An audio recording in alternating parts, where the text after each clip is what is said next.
Okay, same again. I've gone to RBG. So Ruth Bader Ginsburg, or red, green, blue. Red, blue, green, I think, isn't it? And yeah, I'm just first of all just carry on the same settings. I've set stuff up, so on and so forth, and we're trying to experiment. Go in for some close-up. So I've got a cape in there, CP related weed that was pulled out by a bird, had put in. Got some little warts are trying to grow in there, not growing too well in that one at the moment. CP related weed, a cape, trying to grow the tomatoes, because as the White Sox Sarah guys say, if you can grow a tomato, you can grow CPs, but they never explain what that actually means. So I reckon there must be something special about tomatoes. So we've got CP related weed in there, got all this moss in there to help with rain spray. Oh, I've got a sundew in there, yes. So hang on, let's take this off. And that's not too bad. So just put in there and it's starting to bounce back. So we may be on to something there. Finally, we've got Queen's Anne's purse or Queen's Anne's lace, CP related weed, so-called forced dandelion. And we can also like true dandelions as well. You know, true dandelions, they grow where they grow year in, year out, but they don't usually grow. Again, it's this idea that there's got to be something special. And what's so special about tomatoes, you know? Have you noticed some people seem to like grow their tomato seedlings for months in the seedling stage, and then they plant them out? I'm just wondering if it's something to do with that. Do they build them up with natural carbon disulfide in the soil? Because they say the trick with tomatoes, yeah, another one, is to and some of the leaves in some of these combinations are going almost purple black, so whether that's going to help us with all red capes and things like that, all red capes that never seem to stay all red. Have you noticed that? Have you noticed the way all the fly traps and the sundews came out in parallels, in like parallel tracks? You had the normal capes and you had the normal fly traps. Then you had the albino capes and you had the all green form of thing. Then you had the all red cape, and then you had the all red Venus fly trap. And then you had minimissima, and you had the micro capes and things like that. It's almost like they must have been doing something in tissue culture for the capes and for the, you know, they just found these things at the same time in the wild. We know the red fly traps came from this place like Hampstead, North Carolina, which, like White Sands, is a known serpentine area. So I don't know. We might get there eventually if we can. Well, it'd be nice to have a tomato plant with absolutely black leaves, wouldn't it? But I don't know. We'll give it a go, but we'll see. But as I say, the White Sox Sour guys say if you can grow a tomato plant, you can grow CPs, but they never explain what that actually means or entails, you know. What's so special about a tomato plant that's related to carnivorous plants and probably related to roadside veg, so-called nitrate plants? I don't know, but we'll see. And as I said, you don't have to have nitrates as salts. You can have them as nitric acid. Is that why the soils are so acidic? Because they've actually got, you know, small traces of naturally occurring nitric acid being formed in the soil, sort of thing, and the plants are getting their nitrogen from the soil, not necessarily directly from the air, and not from the insects, because we have these situations where you go to places and the traps are open all the season, and people have gone back to these locations now with their mobile phones, and you can almost date stamp them from this year, last year and the year before, and they all had the traps open and they didn't catch any insects, and we're waiting for that 13, 17, 19 odd sort of year when suddenly all the plants, some insect comes out of the soil and they get a glut of insects or something. And so it begs the question, why are they really carnivorous, and how has the carnivorous syndrome actually evolved? Is it totally different to what we think it is? Did someone make a big mistake somewhere back in the past? You know, as I said, as a child, it was almost like the plants were radioactive or something. Don't study carnivorous plants. They were so-called toy plants, or the very best mere curiosities. Yeah, I'm going to put this in my thesis eventually one day, so I'm putting it here in case I don't get there. As I said, they were like toy plants, and yet they were growing right next to terrestrial native orchids. And yet you had these tosses in Nostra that were sort of saying, you know, and couldn't sort of realise, well, if we can learn to grow the carnivorous plant, we might better grow your terrestrial native orchids even better. Oh, no. I don't know whether they're onto something, you know. It was all a bit of a, you know, if you do that, we won't be able to sell these terrestrial native orchids for exorbitant prices, or maybe they had some terrestrial native orchids actually on their own property and they were selling them. They were just digging them up and selling them. Well, it's private land, you know. It's all, you can't do it, but because I've got some private land, I can just bloody well dig these things up. And even I've got this invisible license I tell people about, like the tosser over in WA that's recently passed on, supposed to have this like magic license that no one's ever seen or anything. I'm just wondering whether it was actually Phil Mann's license, and it fell out of his pocket one day on some field trip, and he just sequestered it for future purposes. I don't know, but it just seems crazy how someone can have a tubulus that long over that many years and be doing it all himself. Apparently, I know. I think there was some sort of clique going on or something where they were actually, you know, it had people in certain areas of the continent just digging these things out on an annual basis and sending them to him, or somehow they were, being posted out for exorbitant prices too. So it makes you wonder, doesn't it? You know, well, out there at a bog site in front of the car headlights digging them. I think that's what all this granite apron stuff was all about. You know, I only have to dig down 2 or 3 centimetres to get these things. None of this hand-sized Drosera gigantea, potato-like tubers down 2 metres. You know how long it would take you to dig down 2 metres to get one of these hand-sized tubers. I mean, that would be worth about $10 or $15 if it was hand-sized tubers. But most people don't realise that they grow that large, and Drosera gigantea is that spectacular when growing on deep sand. I mean, that's what it is. You know, don't talk about the gigantea. Real gigantea, and none of this granite apron bullshit they go on about. That granite apron bullshit is the fact that they can just dig down 2 or 3 centimetres and get a small tuber to sell to you exorbitant prices. Easy, slim pickings, easy pickings, you know. Anyway, I think that's enough for this rant for today. I think, but you got to get it out of your system. It just drives you nuts if you didn't, you know.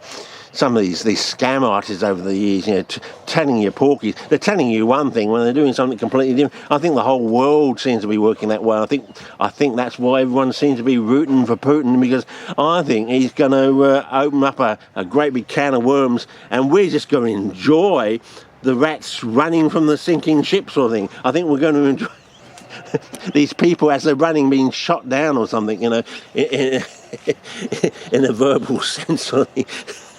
Biting another one bites the dust sort of thing. I think that's what we're going to get so much enjoyment out of finding out. You know, but of course, on the flip side of that is the realisation that half your life, if not more, of either your life and maybe your father's life or your mother's life has been totally wasted.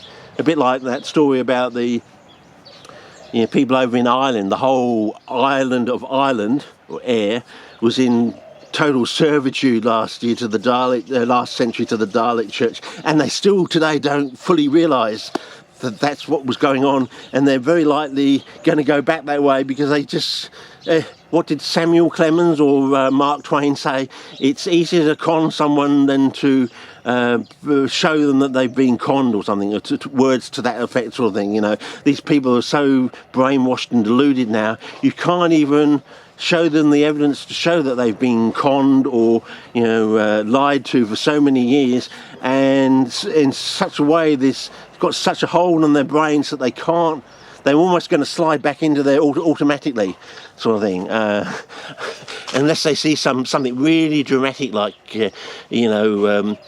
public executions. And do you want to go there too? Well, the way you're acting, you might want to just walk up there on the gallows yourself, because the way they brainwashed you, you're just going to stay in this sort of state.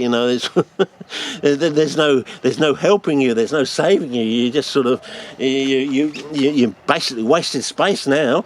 I mean, you can't develop a new idea. You can't look at old theories and say there's something majorly wrong with that theory. They're eating the insects for the nitrogen, therefore they'll be low. The plants are low in nitrogen, they should be going yellow, green, almost white. You turn the corner on the bog and it's green as far as the eye can see. Not just the carnivorous plants, but all the plants in the bog are fairly green and verdant as far as the eye can see. Hang on, there's a massive, great big chasmal hole in your theory. Oh, I can't rock the boat. Oh, no. Yeah, right. You can't even follow the scientific method and admit there's a gaping hole in your theory. The bloody plants are absolutely green. How can they be nitrogen deficient? And it's not just the carnivorous plants that have the ability to obtain nitrogen from the insects. It's the other plants in the bog as well. How do you explain that?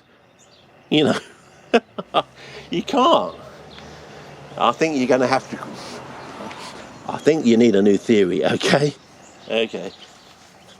Anyway, I'm looking at the idea of carbon disulfide as a substitute for your carbon dioxide, basically. Your idea that plants get their carbon as carbon dioxide in these sort of boggy, swampy areas, sort of thing. And the fact that Climo in his paper made the point that just because it smells like rotten egg gas doesn't mean it's H2S. It might be carbon disulfide, okay? And as I said, what do you need to make carbon disulfide? You need carbon, because elements, you can't create elements, you can only transmute them. So you've got to make carbon disulfide, you've got to have carbon and you've got to have sulfur. So then you've got to think about sulfates and carbonates, and the fact you can't get to a chloride. You can only get to a chloride, basically, simply from a carbonate, but they don't like carbonate, so they don't like salts and they don't like carbonates. Makes you start thinking about sulfates, doesn't it? But anyway, that's probably getting a bit too deep for you there, but you might want to think about that. If the only basic major pathway to a chloride is via the carbonate, how do I get that way? If there's no other way there, it's going to start you to think in other ways and think about other pathways. So I'm thinking about carbon disulfide, so think about that. Anyway, what I'm really trying to say, if you get your iron by iron chloride, and the only way to a chloride is via the carbonate, but they don't like the carbonate, how the heck do you get there and not kill the plants, basically? Okay, it's got to be other pathways or other routes there. Anyway, that's enough for this one. Probably a bit too long and probably a bit crazy, but anyway, we're living in crazy time. As the Chinese say, may you exist in interesting time, and they're certainly getting interesting over in Europe. I just can't wait for autumn when Germany starts going into freezing weather, and I assume Putin's just going to turn the gas off because he can, and the German economy is just going to go through the floor. And the powerhouse of Europe is not going to be there anymore. I mean, it's like taking the battery out of Europe. The powerhouse of Europe is not there anymore. Battery gone, the device isn't going to work. Europe's not going to work without the battery, okay? The powerhouse of Europe is gone. The house divided cannot stand, The whole of Europe, the whole of NATO, well, what's going to happen? Europe's going to wake up, and then we're going to really find out what's been going on with NATO and all this Red Cross business, and all these roomfuls of boxes of money, and thinking, well, are you spending that money? How come you've got a room full of money? You're not spending it. Why you've got a room full of money? This isn't a film set. The people who are opening these boxes are going through the wads of money, you've got people there for 4 or 5 weeks with a photocopier printing off notes to make it look like you got a room full of money. Yeah, right. How much are you going to pay someone to do that, and the word's not going to get out? Oh, I don't know. I mean, I applied for this job, and all they had me there was for a month. They're just running this photocopy, printing off counterfeit notes, you know. When we know all these photocopiers are supposed to have devices on them to catch people like that, doing things like that. I mean, as I said, the simplest answer is usually the best, you know. I think we're just in for a couple of years of just fun times. I mean, as I say, you're just going to be watching these rats running away from the sinking ship and just being shot out of the water, I think, basically, in illustrative terms. I think, yeah. As I said, I'm watching Germany because it's just going to be absolute fun times to watch what Germany does, because there at the moment it was that strange. It was a bit like when those